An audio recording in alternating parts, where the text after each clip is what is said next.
In this video, we will learn how to insert an image into Excel. Let's get started. What if you want to insert an image from your computer? To do this, you will go to the Insert tab, then to the Illustrations group, then select Pictures. The Insert Picture dialog box opens. Here you can select a picture from your computer.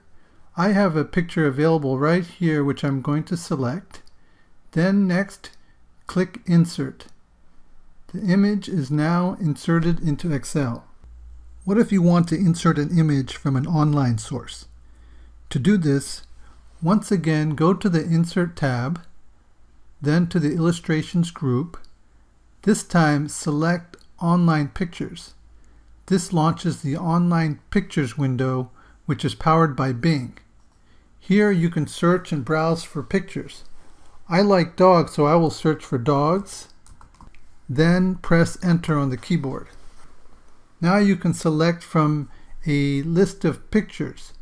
I like this handsome fellow right here, so I will select this photo, then click Insert.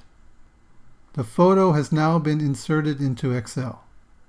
Once you add an image to Excel, there are a few things you can do to adjust it.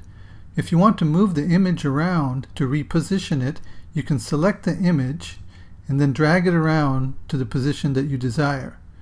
You can also resize the image to be smaller or larger. To do this, select the image, then select the resizing handle, and then you can make the image smaller or larger as to your desire.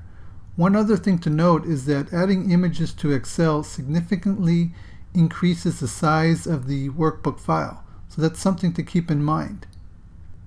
In this video, you learned that it is very simple to add images from your computer or online into Excel. I hope this video has helped you. Please click the like button and subscribe if you haven't already. Thanks for watching.